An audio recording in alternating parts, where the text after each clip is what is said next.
আসতে হ্যাঁ তোরার মতো আসতে কিসের জন্য পাখির বুড়ার মুখে আমার ফালা খেয়ে গেছো সারাটা দিন আমি কি করলাম কেমনে সবার সাথে আমি অ্যাডজাস্ট করলাম কোনো খোঁজ খবর নিছো জানাইছো কেন খিদা লাগছে না এটা কি করবো ও তার মানে খিদা লাগছে দেখে আসছো খিদা না লাগলে আসতাম না। সারাদিনই তোমার কাছে বসে থাকতে ইচ্ছা করে উপায় আছে আমার আমার বাপরা যে কেমন বুঝো নাই বুঝছি তুমিও তো জানো তোমার বাপটা কেন আমি একলা একটা নতুন বাড়িতে এসে এত কিছু ট্যাকেল দিতে পারি তো তুমি তো কইছিলা সব কিছু তুমি ট্যাকেল দিবা তোমার উপরে তো ভরসা করে আছি পারবা না কি লিগা তুমি আমার মতন একটা মানুষকে তোমরা সাইজ করে ফেলাইছো আমার বাপরে সাইজ করতে পারবা না সবই পারবো কিন্তু এই বাড়িতে আমার পরিচয় কার মাধ্যমে তোমার মাধ্যমে তোমার তোমার পাশে লাগবো নাকি লাগবো না লাগবো আব্বারে কেমন ফেস করবো আমার অবস্থা ঠিকঠাক ঠিকঠাক মানে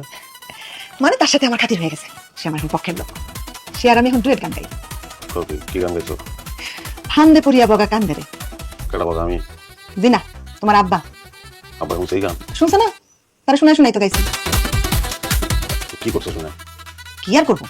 রাগে ফোসফোস করতেছিল চেতায়ও না তারা তোমার দায়িত্ব হইতেছে তার মনটা নরম করা তুমি দিতেছো চেতায় তাহলে করবো কিন্তু সে কি ফাউলটা করছে জানো আমার ডাকে নিয়ে কইতেছে আমি যদি ভালো ভালো তোমার ডিভোর্স না দিই এবার থেকে না যায় তাহলে বলে ঘাট ধাক্কা দিয়ে বাইর করে দিব তো সে যদিও শেয়ার আমার তো তারপর দিয়ে সুয়াশের হওয়া লাগবো না